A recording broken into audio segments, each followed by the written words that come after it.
Hey guys, so I want to take a look at Conker's Bad Fur Day for Nintendo 64. Of course, a very sought-after game. Now this is actually an American copy of the game, as you can see by the M rating down there. I would have liked to get an Australian copy, but as with most Australian N64 games, this is one that's worth quite a lot. I mean, you can probably easily get up to about $500. Actually, it may even be more now, because I saw a Paper Mario the other day that went up to nearly $1,000.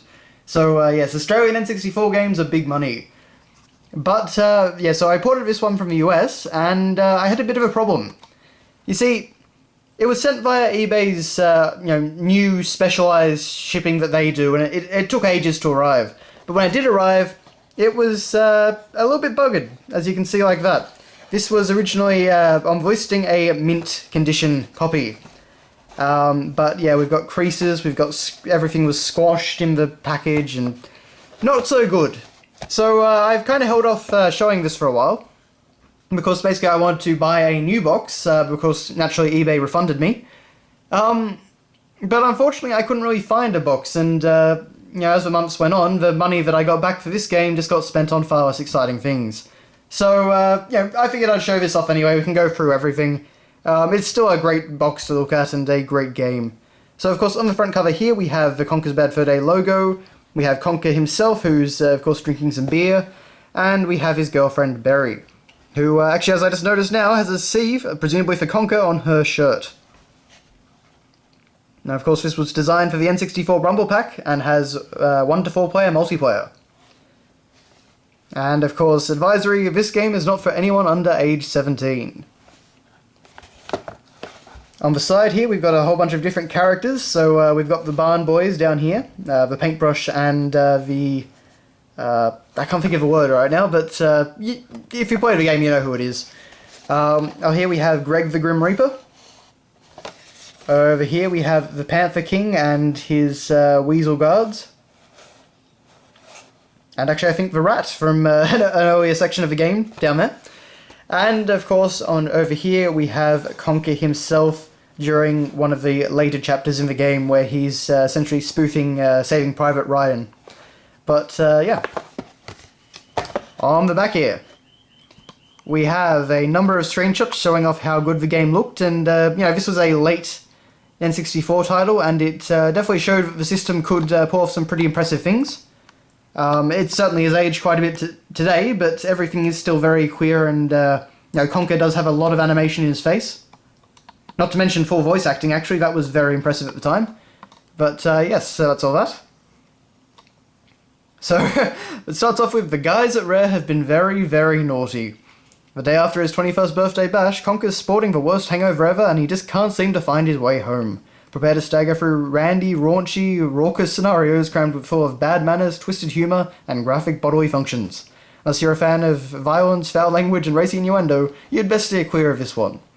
And they're certainly not kidding. There's a lot of stuff that certainly is not intended for a younger audience, shall we say. Conker's a bit of an odd beast, because it has comedy that I think it has some comedy that anyone can enjoy, but you're going to be kind of segmented. Some of it you will enjoy, and some of it you won't, just depending on what kind of person you are. So I always enjoy more of the clever stuff, the innuendo and stuff like that. But others might enjoy the more gory stuff and things like that. But yeah, so that's that. Of course, the grand old Rareware logo. But moving on, of course, we have our lovely full-colour manual. And again, they're still splashing, this game is not for anyone under 17 over everything. Because of that, actually, the game didn't really get any advertising at the time. I just always knew about it because, weirdly enough, my local video shop had it. I recall it actually being right next to Banjo-Kazooie and Banjo-Tooie at one point. But, let's see here. So, as is tradition with Rareware manuals, great Rareware manuals, we actually have a story synopsis, which is a bit of a prologue. And you actually get more information here than you ever do from the game itself. So it's actually fun to read the manual because you get supplementary material. So, it's written like a story. This is basically like the Donkey Kong Country manual. So, Conker had mentally left the conversation. His mind wandered to thoughts of his girlfriend Berry and why she had such a problem with him having fun without her. As he sat contemplating giving her a call, he moved uncomfortably in his chair. His bladder ache had now reached a point where it couldn't be ignored. "Conker," came the cry from the group seated around the table, making Conker jump. "It's your turn." Okay, but first I've got to call Barry to let her know I'll be late." He stood unsteadily, then just before staggering off, decided that maybe the toilet was a more pressing issue.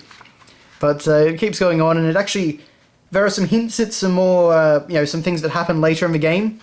And, you just get a 3-page, prologue, I guess you'd say. And that's where the game essentially picks up. So that's something I always do miss about Rareware manuals. Then, of course, we have characters and legends. So, Conker himself, and these are all quite fun. So, Conker, when he was young, Conker's parents always told him, if you want to get anywhere in life, don't touch alcohol, don't be materialistic, and never ever urinate in a public place. Conker's parents are, to say the least, a bit disappointed. So, yes, it's all these descriptions are quite funny. For Barry, the first time Conker introduced Barry to his mates at the bar, everyone thought that they made an unlikely couple. Whereas Conker is short, impatient, and cute, Barry is tall, patient, and cute. They all agreed it will end in tears. And of course we have Birdie, who's essentially the tutorial character, and a rather nice bit of foreshadowing the fabled Panther King. So it's nice that you actually get some backstory and lore in this game, in this manual, that's only touched upon slightly in the game. Sorry to keep harping on about that, but I really love it that they did that. The Beast of Pooh Mountain, which is quite funny, and of course the evil teddies. The first use of teddy bears as weapons of war seems to stem way back to the early years of the Milk Wars. They proved deeply ineffective, as their stuffing was flammable and their button-like eyes kept falling out. But now it appears the teddies are back, and this time much stronger and in greater numbers. So of course, it takes us through our menus and all the basic stuff, the controls. And of course, as you can see, we get plenty of character renders, context zones. This is one of the most unique games that's ever been made, in every sense, in terms of narrative, in terms of gameplay. It's certainly not just not just a platformer. In fact, there's large stretches of the game where you won't be doing much platforming at all. Machine guns and the tank, lots of different things that you do. And of course, multiplayer games, so pick your poison. Quite a number of different modes, beach and raptor, more renders down there. But yeah, it really just takes you through everything that you want to know about the different modes. There's Greg the Grim Reaper. Multiplayer weapons, and there's quite a few in here. It teaches you how to use every single one of them. And finally we have the Bee King holding up the notes logo. And that is that. Of course, published by Rareware, and you've got that nice little render of Conker standing next to the logo. Okay, then moving on, we have, of course, the Nintendo Power ad, so you could get a free player's guide with your paid subscription to Nintendo Power. The Conker's BFD player's guide is better than a pocket full of cash. Well, almost better. And of course we've got a very detailed render of Conker there, standing on the N64 logo.